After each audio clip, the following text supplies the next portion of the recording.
सिंध अंदरि 9 ऐं 10 दर्जे जा इम्तिहान शुरू थी विया आहिनि। इम्तिहान शुरू थियण सां ई मीडिया चैनलनि जी DSN जी जो रुख इम्तिहानी मर्कज़नि ॾांहुं थी वियो आहे। कैमराउनि जूं अखियूं स्कूलनि अंदरि थींदड़ कापीअ ते खुपी वियूं आहिनि। 2-3 ॾींहं अॻु सिंध जे वॾे वज़ीर सैयद मुराद अली शाह स्कूलनि में तालीम पिराईंदड़ शागिर्दनि जे वालदेन ॾांहुं हिकु ख़त बि लिखियो हो, जंहिंमें उन वालदेन खे अपील कई हुई त उहे पंहिंजे औलाद जे मुस्तक़बिल सां खेॾण बदिरां तालीम जी बहितरीअ लाइ विख अॻिते वधाइनि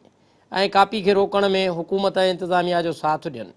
वॾे वज़ीर साहब जो लिखियलु उहो ख़त हिकु बहितरीनु क़दम हुयो, बिल्कुलु ईअं जीअं संदसि पारां तालीम खाते अंदरि एमरजेंसी नाफ़िज़ करण वारो फ़ैसिलो बहितरीनु हो,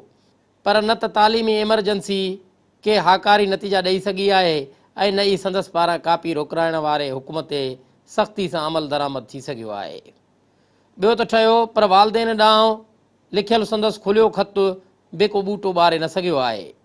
ऐं माइट पंहिंजी औलाद भाउरनि ऐं भेनरुनि खे कापी कराइण लाइ इम्तिहानी मर्कज़नि ॿाहिरां सुबुह सवेलो सींगार जी इम्तिहानी सेंटरनि ते पहुचणु शुरू थी विया आहिनि। ॾिठो वञे त भलियूं ॻाल्हियूं करणु, भला ऐलान करणु बिल्कुलु भली ॻाल्हि हूंदी आहे, पर उहे ॻाल्हियूं मिसाली नथियूं थी सघनि, छाकाणि त उहे मिसाली तॾहिं थी सघंदियूं आहिनि जॾहिं उन्हनि ते अमल थी सघंदो हुजे। जेकॾहिं ऐलानियल तालीमी एमरजेंसी को ॿूटो ॿारे सघे हा ऐं अवाम खे नंढड़ा ई सही पर कंहिं सतह ते ई उन जा के मुस्बत नतीजा नज़र अचनि हा त यकीननि उहे वॾे वज़ीर जी अपील खे ज़रूरु वरनाइनि हा, पर छाकाणि जो अवाम अॻुवाट ई ॾिसी चुको आहे त वॾे वज़ीर जे ऐलानियल एमरजेंसीअ ते जेतिरो अमल थियो आहे त अहिड़ो ई संदसि पारां 9 ऐं 10 दर्जे जे इम्तिहाननि में कापी रोकराइण वारे ऐलान ते अमल थींदो। तंहिं करे उहे सुबुह सवेर तेल फुलेल करे इम्तिहानी मर्कज़नि ॿाहिरां पर्चो आउट कराइण जी कोशिशुनि में मसरूफ़ थी विया आहिनि।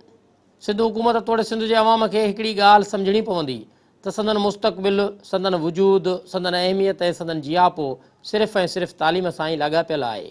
छाकाणि त अॼु सिंध अंदरि अणपढ़ियल नौजवाननि जी हिकु वॾी फ़ौज तयारु थी रही आहे। लखें ॿार स्कूलनि खां ॿाहिरि आहिनि, हज़ारें ॿार मैट्रिक पास करण खां अॻु में ई स्कूल छॾण ते मजबूर आहिनि ऐं वरी जेके अटे में लूण बराबरि ॿार मैट्रिक ताईं पहुचनि था उन्हनि जी तालीम जो मयार इहो हूंदो आहे जो संदन वालदेन खे बि संदन पास थियण जी अहलियत नज़र नाहे ईंदी।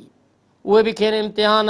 याने कॉम्पिटिशन जे लाइक़ु न सम्झंदे इम्तिहानी मर्कज़नि ॿाहिरां पहुची वेंदा आहिनि। जॾहिं त असां पंहिंजी औलाद खे तालीम ॾियारींदा ई उन करे आहियूं जो उहे जदीद दुनिया सां कुलो कुल्हे में मिलाए हली सघनि ऐं पंहिंजो वजूद मंझराए सघनि, पर अफ़सोस जो असां पंहिंजे मुस्तक़बिल सां पाण ई खेॾी रहिया आहियूं। असां सम्झूं था त अॼु सिंध जे हुकुमराननि तोड़े सिंध में वसंदड़ हिकु हिकु फ़र्द खे इहा ॻाल्हि सम्झणी पवंदी त जेकॾहिं उन्हनि पंहिंजी तालीम जे किरंदड़ मयार खे बहितर बणाइण लाइ अॼु संजीदगीअ जो मुज़ाहिरो न कयो त पोइ ईंदड़ वक़्त में संदन वजूद ई मेसारजी वेंदो। इहे साॻिया ई हुकुमरान आहिनि जेके इहे दावाऊं करे रहिया आहिनि त CPEC जो मनसूबो ईंदड़ वक़्तनि में इनकलाब बर्पा करे छॾींदो ऐं यकीननि ईअं थियणो आहे। असां चवंदा आया आहियूं त सिंध में सामूंडी बंदरगाह हुअण करे धारियुनि जी लोध जो रुख़ हमेशह सिंध ॾांहुं रहियो आहे ऐं अॼु बि धरती धणी सूबाई राजधानी ते पंहिंजो हक़ु जताइण लाइ वॾा हीला कंदा आहिनि, पर CPEC मनसूबे तहत केटी बंदर जी सूरत में जॾहिं ॿी बंदरगाह बि ठही वेंदी, इंडस्ट्री बि लॻी वेंदी त पोइ उहो अणपढ़ियल नसुल ऐं कापी करे पास थियल उहे नाम निहाद पढ़ियल लिखियल नौजवान उन्हनि मनसूबनि में कहिड़ी जाइ भला वालारे सघंदा। उनजो अंदाज़ो हर को वॾी आसानी सां लॻाए सघे थो। जेकॾहिं तव्हां पाण पंहिंजे तालीमी मयार खे बहितर न कंदव त पोइ इन्हनि बंदरगाहनि ऐं उन्हनि इंडस्ट्रीज़ में कमु करण लाइ सिंध जो रुख़ कंदड़ लोध तव्हांजो वजूद ई मेसारे छॾींदी। तंहिं करे असां सम्झूं था त घुर्ज इन ॻाल्हि जी आहे त जहिड़े नमूने सिंध जो वॾो वज़ीर कापी रोकराइण लाइ वालदेन खे ख़त लिखी रहियो आहे, वॾे वज़ीर खे तालीमी एमरजेंसी वारे ऐलान खां पोइ इहो करणु घुरिबो हो त स्कूलनि में उस्तादनि खे रेगुलर करायो वञे हा, तालीम ॿारनि खे ॾियाराई वञे हा ऐं तालीम जा ॾिया ऐं ॾियाटियूं रोशन करण लाइ सख़्ती खां कमु वरितो वञे हा, छो त कापी कल्चर खे कुचलण लाइ सभ खां पहिरियों मुफ़ीद ऐं काराइतो तरीक़ो इहो आहे त ॿारनि खे चङे नमूने पढ़ायो ऐं सेखारियो वञे त जीअं कापी करण जी खेनि ज़रूरत बि महसूसु न थिए। तंहिं करे घुर्ज इन ॻाल्हि जी आहे त हिन वक़्तु जेतोणीक 9 ऐं 10 जा इम्तिहान हली रहिया आहिनि,